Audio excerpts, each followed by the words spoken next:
Hi, welcome to Some of Your Parts podcast. I'm your host, Dr. Betsy Greenleaf, premier pelvic health expert and women's wellness warrior. Join me as we discuss women's wellness topics and discuss tips and tricks with top elite health experts, and where you'll discover that you're greater than the sum of your parts. On today's show, we'll have the co-founders of Brainworx, Alma, Galvan, and Bob Dietrich. Their mission is to equip families and teachers with proven techniques that resolve behavioral and learning challenges in children or adults so they can be empowered to live happy, peaceful, and productive lives. I'm excited to talk to them right now because they're about to launch their back to school Toolbox, an amazing program for children and families. I'd like to welcome with us today Alma and Bob. So I'd like to welcome with us today Alma Galvan and Bob Dietrich from Brainworx Incorporated. Thank you so much for being with us today. Thank you for having us. Yeah, thank you. So what is Brainworx? Well, Alma, you want to take a stab at it? Go ahead. Yeah, Brainworx is an amazing company. And I feel honored to be able to present it to you because Alma's the founder. She's been doing this for 20 years. And what we do is we help children and adults that have struggles with behavioral or learning challenges such as ADHD, autism, sensory disorder, and things like that. And we help them overcome these challenges using brain development techniques that Alma's been using for the last 20 years. She worked with thousands of clients. And now, just before the pandemic, we went virtual.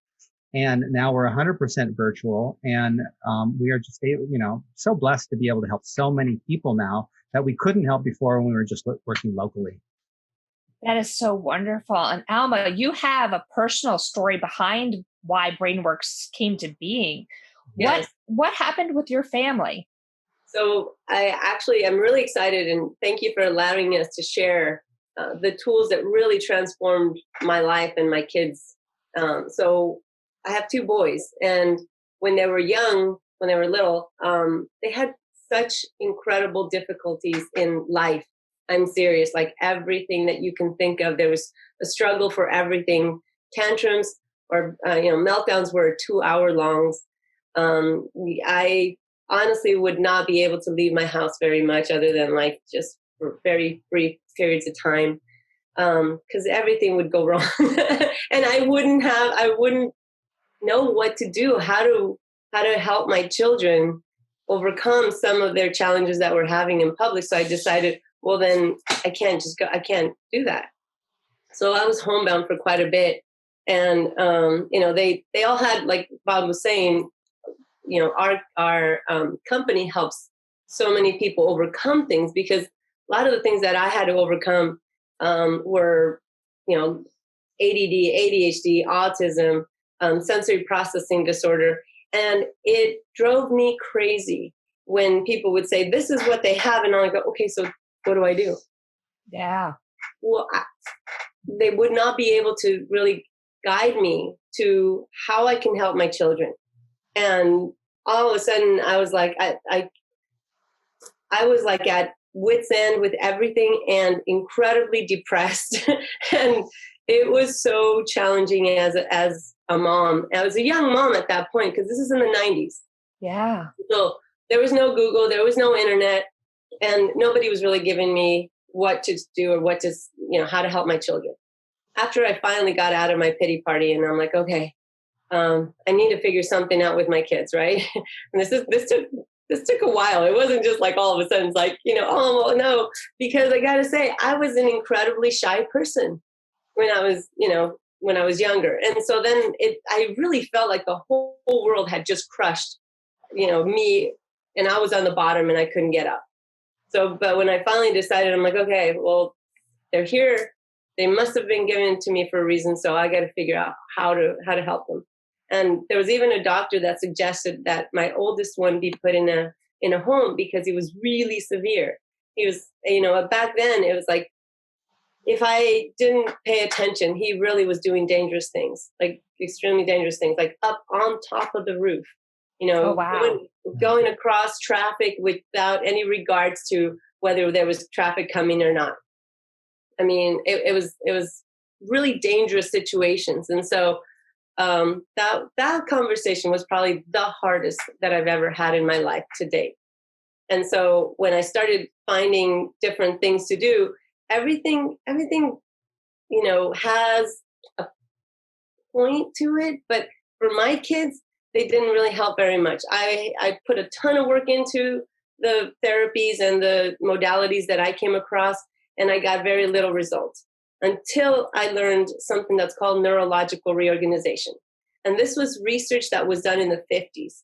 And when I started reading about the premises of this was that, you go back to the very beginning, the early centers of the brain, which is the pons, the midbrain, and reflexes. And you basically start at the very beginning and you start doing movements that are supposed to be allowing the brain to develop. Well, my kids didn't, for one reason or another, both different reasons, they didn't get enough of this development. So that then translated that they have a huge amount of struggles because the functions that would have come with these early centers developed, they weren't present with my kids.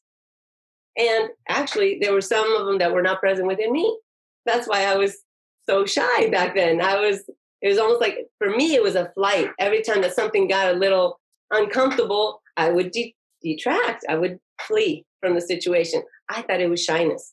No, I actually had to do that. My brain wasn't as developed as I needed it to be. So when I learned about these movements, I started doing them right there with my kids. And lo and behold, who do you think started changing too? And that was awesome because then within like a week and a half, I started seeing our energy in our house completely calm to a degree that I've never experienced it ever. And I'm like, whoa, this is crazy. And so, I really thought, because I was fine, right? Right?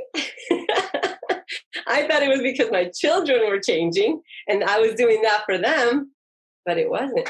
It was really all of the combination of everything and me being on their primitive movements. So we have to go down on the floor. That's what babies do. So we have to creep. But that's the only movement that actually develops the pons. And once we go upright, nothing else develops the pons. That's fascinating because, as a physician, this is something I'd never heard of. I mean, even though it's not my specialty, it's definitely something I'd not heard of.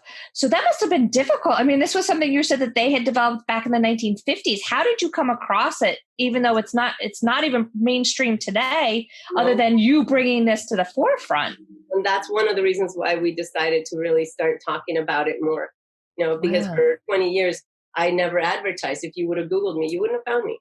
Yeah. Because it was all word of mouth, and I had a full panel of clients, and schools actually had contacted me to start working with them. So I would go into schools, and the reason why Brainworx even came about is because I saw the need in the schools, that the teachers were so overwhelmed with the behaviors of the children, and they were not understanding why the children were not doing certain things. That absolutely, from my eyes, I'm like, that's a neurological challenge. And teachers didn't know. And so, yeah, go ahead. I'm sorry. I have so many questions. I'm sure some of the listeners. Look, is there something as a parent that we should be looking out for with our kids? Because especially as a first-time parent, you don't know what's normal and what's not normal. So my question sometimes is, how do you know that there's something going on, like neurodevelopmentally?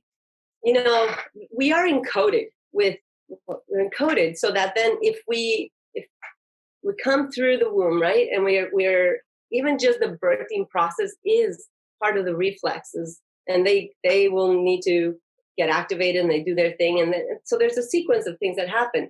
If that gets out of its path, then the brain is left with compensations. How do we know? That's the really good question. And the biggest thing that I can say is we just really have to be mindful that the child gets movement, and they have movement, especially at the very beginning, on their belly. I love that physicians and people are more aware of there needs to be belly time, tummy time. Awesome. But it's more. We need more, because right now, the world that we live in, we don't have enough movement. We have a lot of screens. We have a lot of toxins in our air, in our water, in our, in our environment, 5G now. That actually really affects the brain in a huge way. So the more we can, allow our children to have the time to develop these centers of the brain, we're more likely than to really give them a really strong foundation. So what we're talking about is that once we get upright, if we got a strong foundation, learning is joyful. Learning is a lot less stressful. When we didn't creep on our belly and we didn't crawl, crawling brings in way more functions, but it also allows us to be able to pay attention, to sit still, to have eye contact, shifting gears, not have tags that bother me. I mean, there's just a huge array of things that happen with crawling. So a lot of the times I talk to parents and they're like, my child walked at 8 months. And I'm like, oh my gosh, no. I'm thinking about this and I'm going, oh my goodness, my oldest, who's now 12, actually, to tell you the truth, neither one of my children crawled, which was so bizarre to me. They would roll. If they saw something they wanted on this other side of the room, they would line their bodies up and they would roll. And I'm like, I've never seen kids roll to get to where they want. And both of my children did it. So now I'm going, oh my God, what does that mean? Well, really what it means is that they have to work harder. The brain will find a way to compensate. So it will work a workaround to what they need to do. From my perspective, it just really means that they're working harder. And what we do is we want to release a lot of the stress and the tension that the brain has to go through and not have to go all constantly, running around and working around it, so that then they really can achieve their potential. That's the bottom line. Because, some people go, it's like, no, look, they're doing fine. But to what cost? Yeah. And we have a huge amount of clients now that are adults, because as we age, we learn to compensate. And as we age, our compensations, our eyes, our ears, and all the other things that help us compensate, they start to go as well.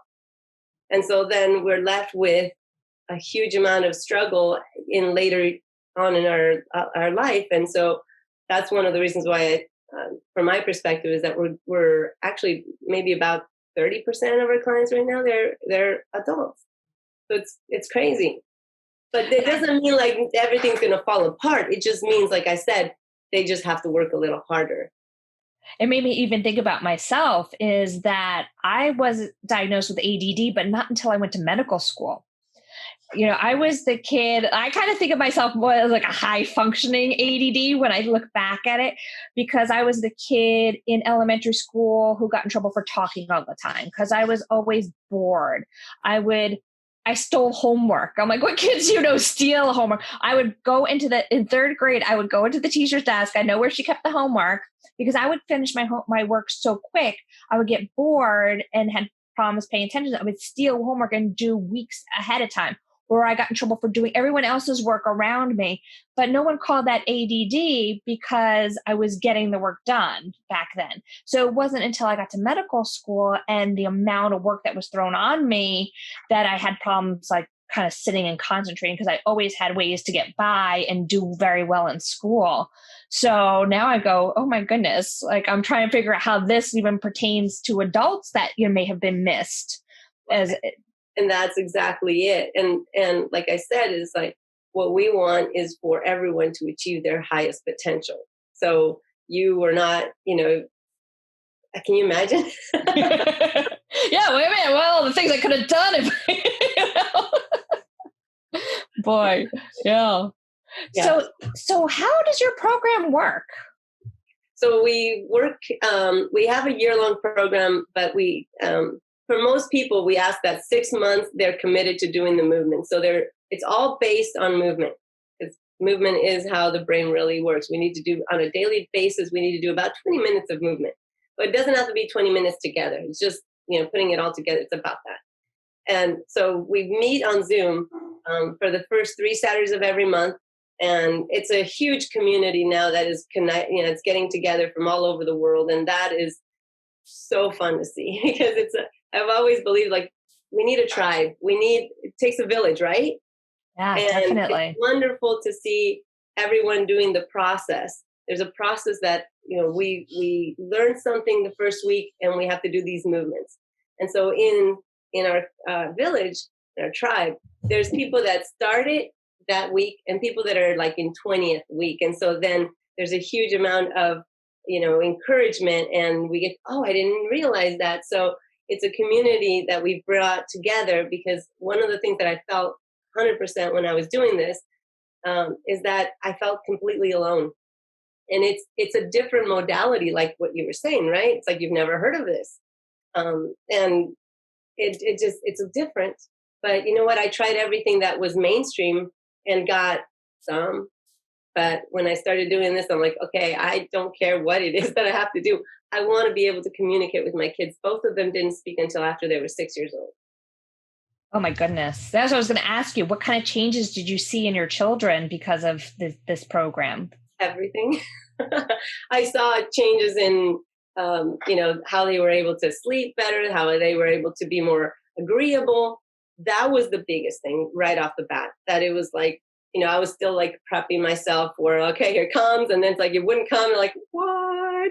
And to me, that's what I share with my, with my tribe, that it's so cool that when you have time that you don't have to deal with all these meltdowns, all these challenges.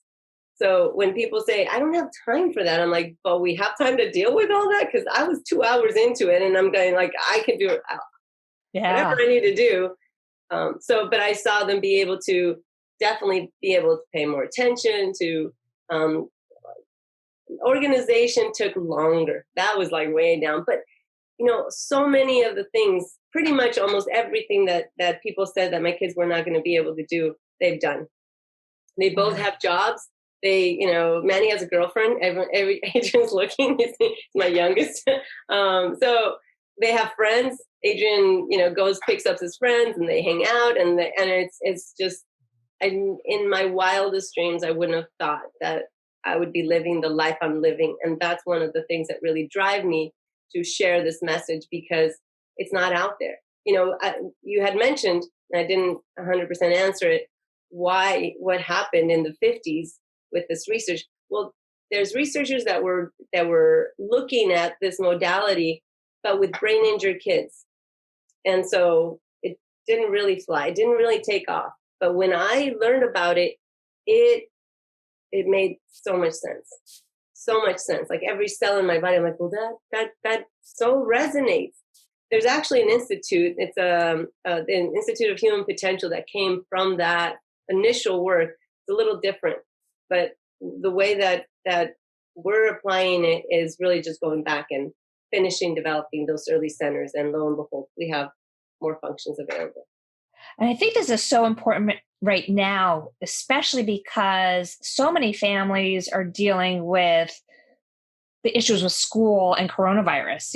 It's kind of like, I know we're here in complete panic. Like, we don't know, are they going to school? Are they not going to school? Is it going to be virtual? Is it not going to be virtual?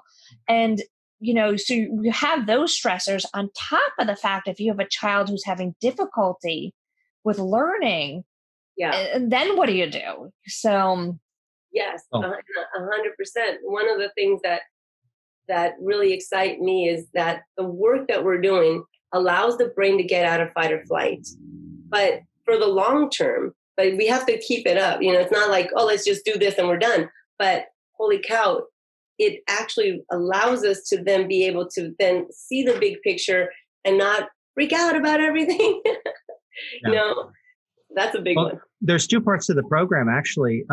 One part is the neurological reorganization, which is kind of a longer term brain development process where we're actually connecting neurons in the brain to have this long-term capacity to regulate fight or flight in the pons and do other things, and also give you capacity in the midbrain. So we're developing those 2 parts, but it's a longer term process.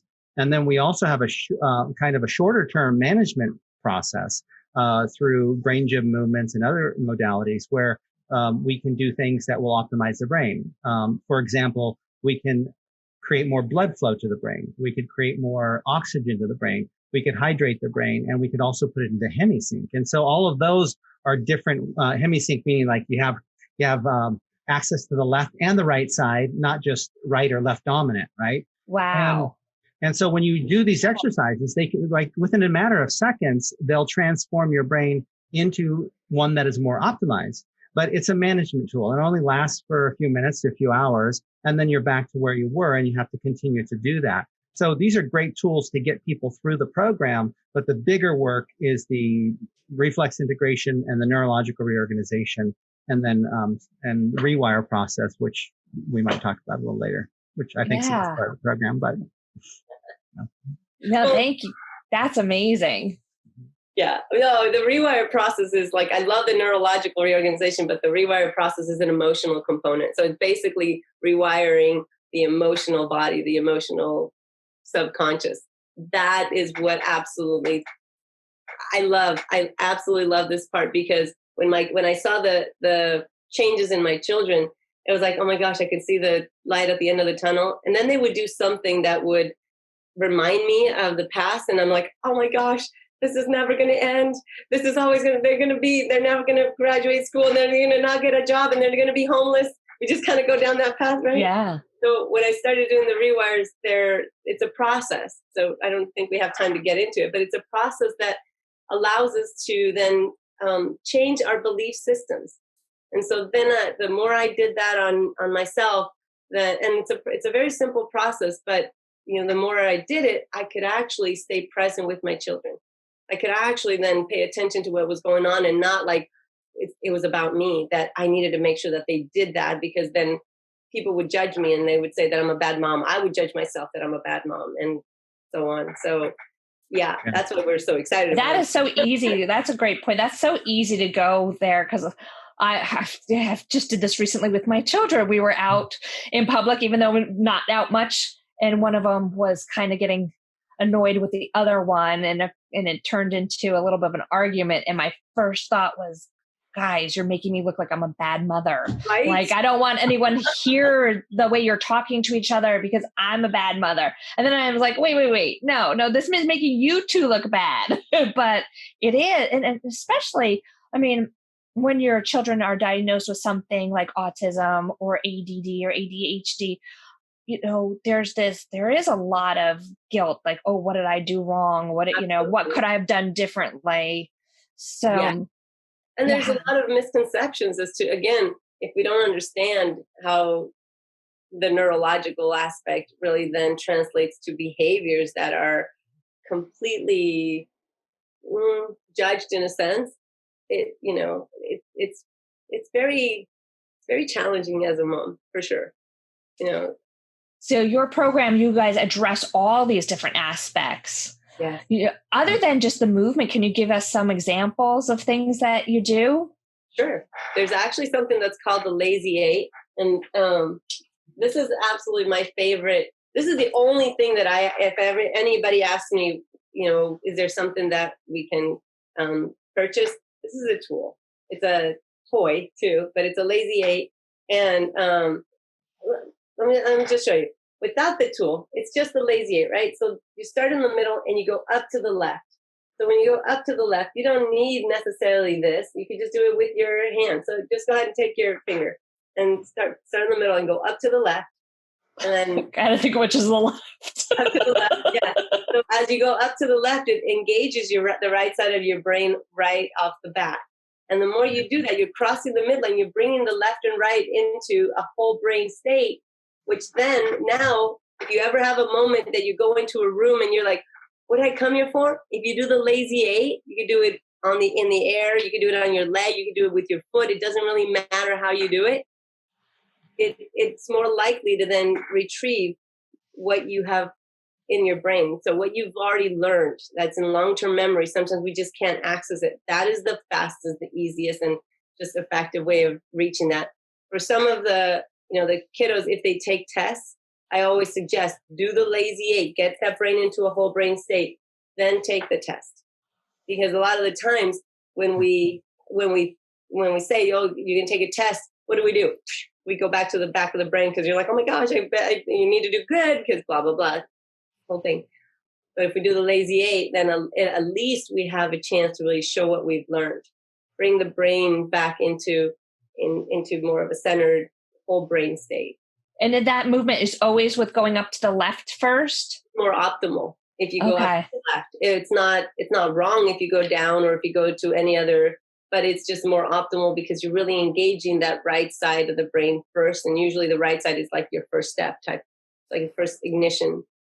Does it matter which hand you do it with? Oh, actually, we, in our program, it's like you do it with your right, whichever one you want. You do it with your left. You do them with both. We have the kids skip it. We have the kids walk it, run it. It doesn't really matter. That's what's so cool about it. That's amazing. Yeah, all these exercises are designed to stimulate the brain, right? And what we're trying to do, especially in our program, is we're trying to stimulate the neurons that are in your brain, the hundreds of billions of neurons. So some of them make connections, and when they make a connection, it will be either a subconscious connection, like a belief about yourself, or it will be like a neural connection, like giving you functionality that you don't have, like the ability to regulate fight or flight. So we're stimulating the brain so you have those connections. That's really awesome stuff. With that regulating fight or flight, that is also the secret behind curing chronic disease, because that's what is thought to be the cause of so many of our ailments in our modern day life, because, it was a great survival. We're walking around, a saber-toothed tiger comes up. You don't want to be like, oh, hey, kitty. You want to be like, oh, shit, cat, let's get out, I'm in danger. Let's get out of there.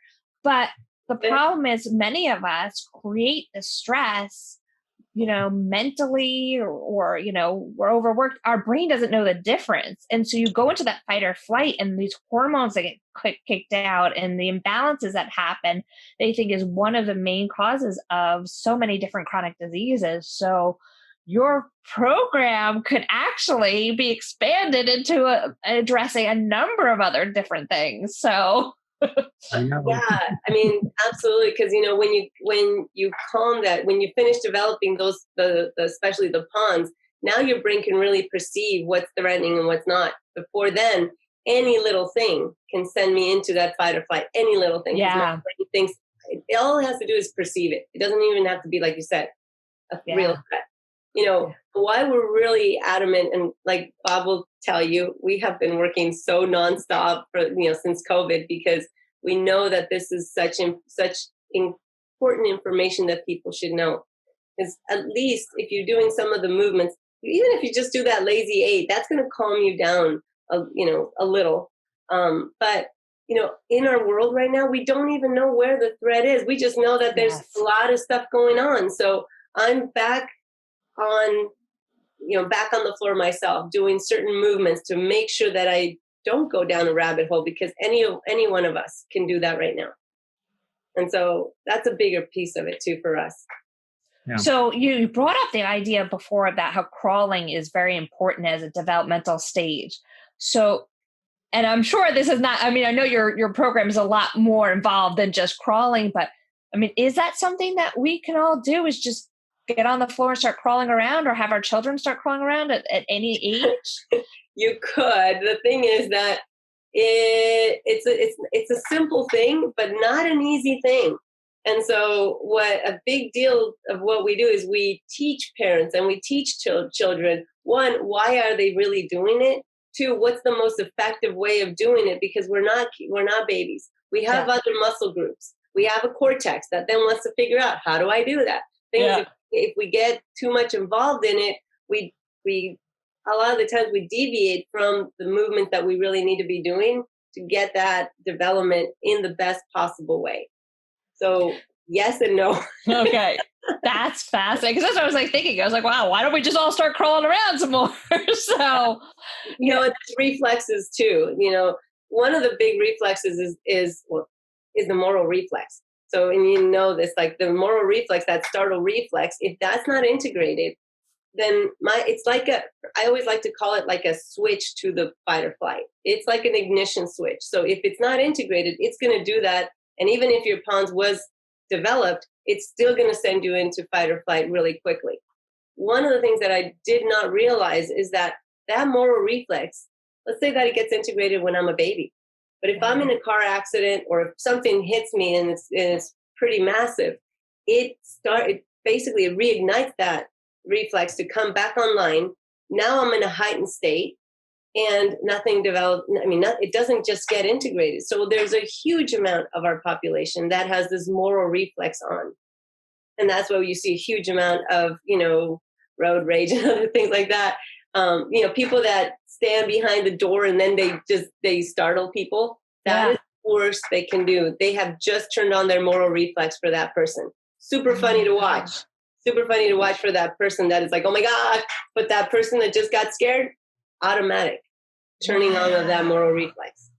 Crazy, right? Wow. And then you think like with connecting too with when we talk about trauma affecting people, and it's kind of like connects with that too, about how you could have this long trauma, affecting you developmentally, emotionally, and it's all connected. That's what I say, like you're greater than the sum of your parts. Everything's connected. So, wow. 100%. Oh my goodness. There's so many things. Oh my gosh. There's so much stuff I want to know. What's interesting is you were talking about fight or flight earlier and how COVID is creating more stress and more anxiety, and the parents are stressed and they're anxious. And so when we come into a program, the parents are looking for, they look at it and they go, oh, my kid's acting up. And he or she is going nuts at school and then getting calls and he's a terror at home. But they never look at themselves. And so when we work with them, often it'll be with, under the guys that we're working with, the child. But often it winds up being equally as beneficial to the parent, because the parent doesn't realize that the child is learning everything from them. So they're really echoing their parents' behavior. And so if their parents are stressed, like in these times, the child will start to get more stressed and start to act out more, which kind of makes it this spiral. And so when we stop the spiral and things calm down, it's just dramatic results. And, that's why we really insist in many cases that the parents do the program with the children, because they both have relief from the stuff. And the child, especially if they have an underdeveloped pons, often the parents will as well. And so, you got these forces going back and forth. But even if they don't, the child is under this stress constantly, right? It's a constant stress. It's like, fight or everything is a threat, right? They can't they can't distinguish like what's a real threat. Like, is there somebody coming after me, attacking me? No, it's time to brush your teeth, but it's the same exact feeling, right? For them. Wow. And so time to brush your teeth, time to, no, you can't have cereal. We're having eggs for breakfast. Time to go to bed, time to turn off the iPad. Yeah. Every transition, right? And all their fears come up. And so constantly trigger all day long. By the time nightfall comes, they are just exhausted. They have so much cortisol running through their body, as you know, and all these other hormones and crazy chemicals that make us sick. And so it's this constant thing. And so we really relieve all that by helping really calm the whole family down and give them the tools to maintain that. Alma, tell her about the cortex zone, because I think that is like one of the most brilliant things that have come out of this program, and it's our kind of original product.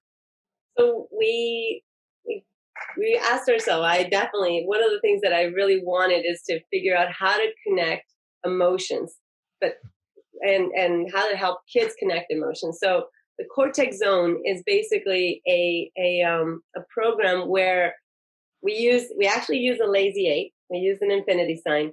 And on one side, we put all kinds of emotions. So we put, angry, bored, tired, and then the child actually will put their finger at the beginning and they'll find what emotion they feel like. Even if they don't know how to read, we can guide them through it to see what they're feeling. And then when they figure out their emotion, on this side, we have lots of options that they might want to choose from. So taking a deep breath, taking a sip of water, brain buttons, cross crawls. I mean, there's just a whole bunch of them that are really, really key to getting the child out of fight or flight. So now we help them identify their emotion, and then we help them find what resonates with them. Because one of the things that I found as a parent is that I wanted to alleviate my children's suffering super fast. So as soon as I saw something, you need a drink of water, go take a drink of water. Yeah. Like if I really knew what they needed. Yeah. So that kind of helps us to give them the power to regulate themselves. And actually, we even have adults that I'm like, what are you kidding? I use it. So we're gifting the cortex zone so that parents can just start using it right off the bat. And they kind of need to know the movements as well. So we're, what's interesting? Okay, I've never said this until now, but my son, Manny, this is the kiddo that was supposed to be put, just taken care of and loved. He's actually creating all the movements in claymation for us. Wow. Recently, right now we have them as me. I'm teaching you, I get to do the video and I've shown you how to do the movements, but we want to shift it to the claymation. So he's in the middle of making all those movements in claymation. So we're really excited about that. Oh, that's fascinating. That's going to be fun for the kids to watch too. And they're simple, but they're very, very efficient, very profound to get the brain in just a calmer state. And so the hope and what I've seen is that then when children really are fluent in being able to connect with their feelings, then they're like, what do I need? And now they don't necessarily need the poster to show them what to do. They just know it. What's really cool at the very beginning, and notice I said you have to touch it, because as soon as you're touching it and you're going up to the left, your right side just got engaged. So you're actually already in the process of finding the emotion and the solution. You're already bringing that brain into that whole brain state. So we're really excited about that. I'm thinking, I have so much stuff going through my head. Number one, I'm thinking, I know your focus has been in the past with kids with developmental problems, but like really anybody in any family could be using this. And I'm like, you need to be in every single school system. And then I'm thinking, oh my God, I can't wait to tell my friends, because I have so many friends with boys, especially, whose kids are on ADHD medication. And I'm like, I could probably sit here and rattle off a bunch of names. And I'm like, oh my God, I cannot wait to tell my friends about this, because, this is something they need to do. I'm like, I want my kids to do this program. So there's just so much. I was going back to like when you were talking about movement and how kids don't move. We were trying to bring this up with our kids. Both my husband and I were telling the kids all summer, we're like, get outside, move, be a kid. We took away all their electronics and they still found ways to just be inside and sit around and do nothing. And I'm like, I don't understand it. When I was a kid, I'd go out there and play with sticks and grass. And we movement was just kind of natural. You just did it. But now different world. They don't want to. I'm like, I can't believe I got to tell you guys to go ride your bike or go outside and play. Like it was like pulling teeth. It was really difficult. Yeah. So yeah, and with the cortex zone, one of the things because we originally what we wanted, and we actually went into 10 schools this past year and trained teachers to be able to implement this in their schools, and it was awesome. We actually got schools to be doing creeping and crawling. That was really cool. And then the pandemic hit. So then I'm like, okay. But what they had is a system that said, are you in the red zone, the green zone? And no child ever will admit that they're in the red zone. Yeah. And so then I'm like, okay, that doesn't work. That just even adds more anxiety. Now I'm in the red zone. Who wants to be there?